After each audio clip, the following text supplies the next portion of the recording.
Twitter never ceases to amaze me. And this app is free. As if Persona 5 is the first JRPG to have ever existed or to have its settings in Japan. Fuck.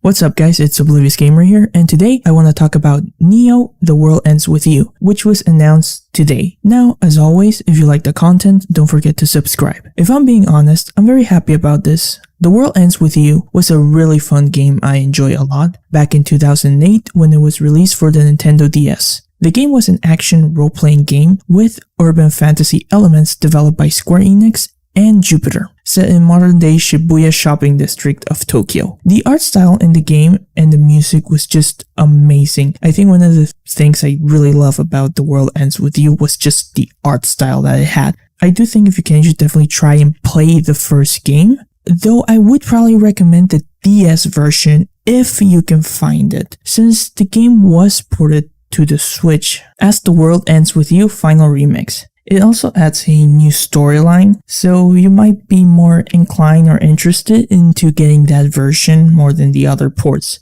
But when it comes to translating the gameplay from the DS to the Switch, it was a little complicated because the DS version uses the touchscreen and stylus. So for the Switch, they had to find a way to translate that, and well, I almost got carpal tunnel when I played the Switch version, since it uses, the gyros and tries to use the Joy-Cons, and it's really something. But yeah, it's not very comfortable. At least for me, it wasn't very comfortable when I was playing the Switch version. So it's a little hard to recommend that version due to the controls. But again, if you are curious, I still think there's a lot there to have fun and enjoy. Maybe, the problem was just me. There's also a mobile phone version, but depending on the person, the controls also seems mixed too. Some like it, others don't, but there are some options for you to try the first game if you are interested. I mean, obviously it's Switch.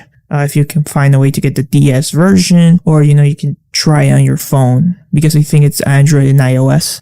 If not, if you're not interested but you're still concerned about the plot, well, next year there is an anime adaptation coming out in April 2021, so that could also be a good opportunity to catch up with the plot, or you can just read a summary on a wiki, or just watch a playthrough from YouTube videos. I mean, the options are there and it's pretty much up to you. Now, Square Enix has been teasing for a while that they set up this website related to The World Ends With You, and there was even a countdown. So a lot of people were speculating and wondering maybe it was a sequel, and finally today Square Enix announced Neo: The World Ends With You, which so far seems to be a sequel to The World Ends With You, which, my god, how long have we been waiting? I mean, the game was originally released in 2007 in Japan and 2008 in North America, and we have gotten some ports but nothing too major. But finally, after 13 years, we are getting a sequel. The description provided by Square Enix is the following: Neo: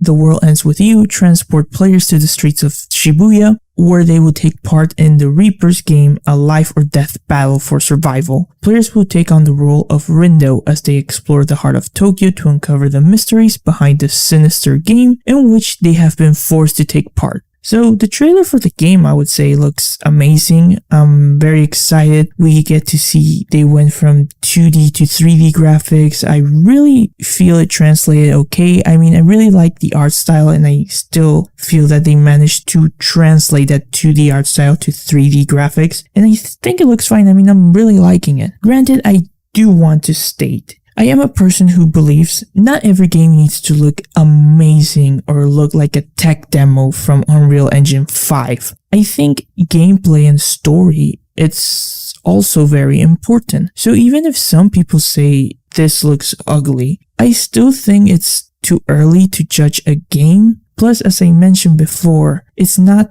just about graphics, and the game can end up being fun. But for me personally, I feel the game looks fine. I really like the art style and the way that they're going with.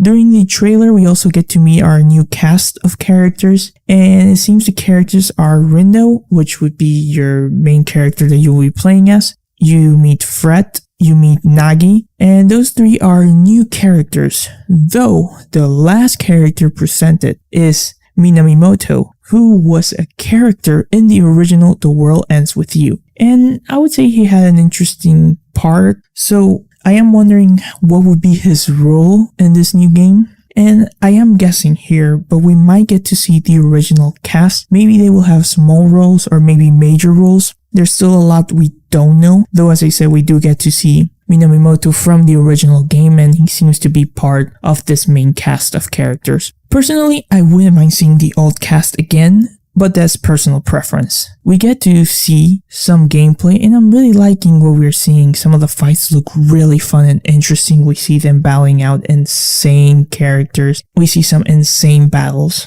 And I can't wait to see more as we approach the release date of the game. I'm very excited, to be honest. Also, as the first The World Ends With You, the music seems to be really good. I'm really digging it. Quite the beat it has, if you ask me. 昨日と同じだとしたら未来なのか。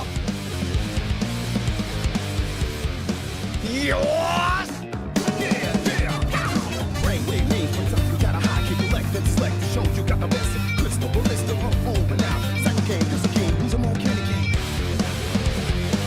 So yes, super hype. Overall, I think this is great news. Ignoring all the dumb shit that was said on Twitter. I mean, I really don't want to get too much into the discourse of what happened with Twitter. And I feel that, we're at the end of the day, and I think everything that had to be said was said. We saw some people being some shitheads and they were eventually called out about it. So I think that is solved.